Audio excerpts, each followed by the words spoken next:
Okay, so picture this. You're in Japan and you desperately need to ask for directions. What if I told you that with just four, yeah, just four simple words, you could pretty much unlock the entire country for you? Well, today, that's exactly what we're going to do. We are building a verbal map of Japan, mastering these fundamental words that'll have you navigating with total confidence. So let's dive right in.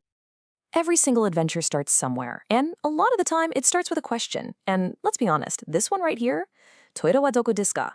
This might just be one of the most useful phrases you will ever learn. I mean, it's a universal need, right? But what's really cool isn't just the question itself. It's how the answer to this question reveals this beautiful, hidden logic inside the Japanese language. See, the key to answering that question, and honestly, so many others, isn't about memorizing a bunch of complicated directions. Nope. It's all about understanding these four simple but super powerful words that literally create a logical map of the space all around you. All right, so here's our game plan for today. First, we're going to get that big picture, bird's eye view of the whole system. Then, we'll dive into each of our four keywords: koko, soko, asoko, and of course, the question word, doko. And then, at the end, we'll pull it all together so you can actually start using this stuff, like right away. Okay, first things first, let's get our heads around the framework. You gotta understand these words are not just random. They're part of a system. People call it the Koso Ado system. And it's honestly brilliant. It's a way of talking about location that's based completely on where the speaker is and where the listener is. You know how every map has that little "you are here" sticker? Well, we need one of those too. And in Japanese, that's our very first word. So we're gonna start our journey right where you, the speaker, are standing. And that magic word is koko. It just means here. Super simple. Anything that's right near you in your personal space, the spot you're occupying, that's koko. Think of it like your personal home base, your anchor point in any conversation about where things are. So for example, if you're just standing in your room, you'd say, "Koko wa watashi no heya desu."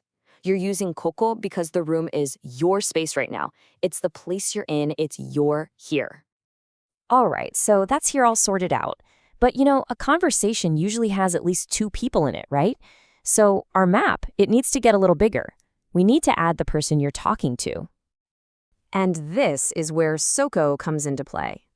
Now, soko also means there, but, and this is the important part, it means there near you, the listener.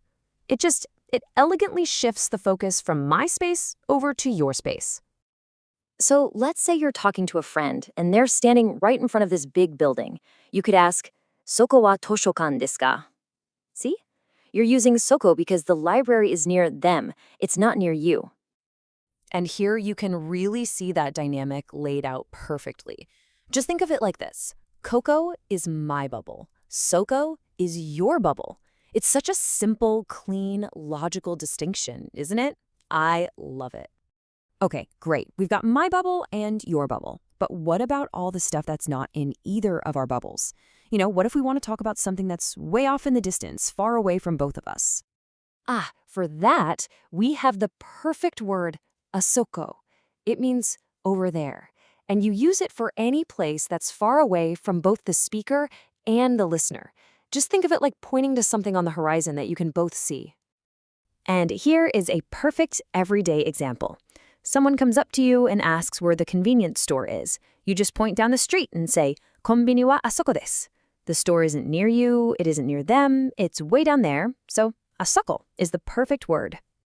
All right, so let's recap. We've got words for here, there near you, and way over there.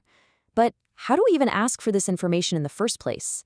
Well, that brings us to our final and maybe the most important piece of this whole puzzle. And that word is doko. It just means where. That's it. This is the question word. It's what you use to get someone to give you a koko, soko, or asoko back. It's literally the key that unlocks the whole conversation. So, when you find yourself a little lost and you really need to find the train station, you just ask, "Eki wa doko desu ka?" And that one question, it's like an open invitation for someone to give you a helpful koko, soko, or asoko right back. All right, we have officially covered all 4 points on our map. Now, let's pull it all together. We're going to do a super quick review, and then I'm going to share a really simple trick to help make sure these words actually stick in your brain. I mean, look at this. It lays out the whole system so clearly. Koko is here, right by me, the speaker. Soko is there, near you, the listener. Asako is over there, far from both of us. And doko is the question, where? It's so simple, so logical, and just incredibly powerful when you think about it. Okay, and if you want a super easy way to lock all this in, here's that little memory trick I mentioned. Just think, Koko is close to me. Soko is for someone else, you. Asoko is away from us. And doko, well, that helps you ask, where do I go? Okay, all this theory is great, but practice is really what makes it stick, right?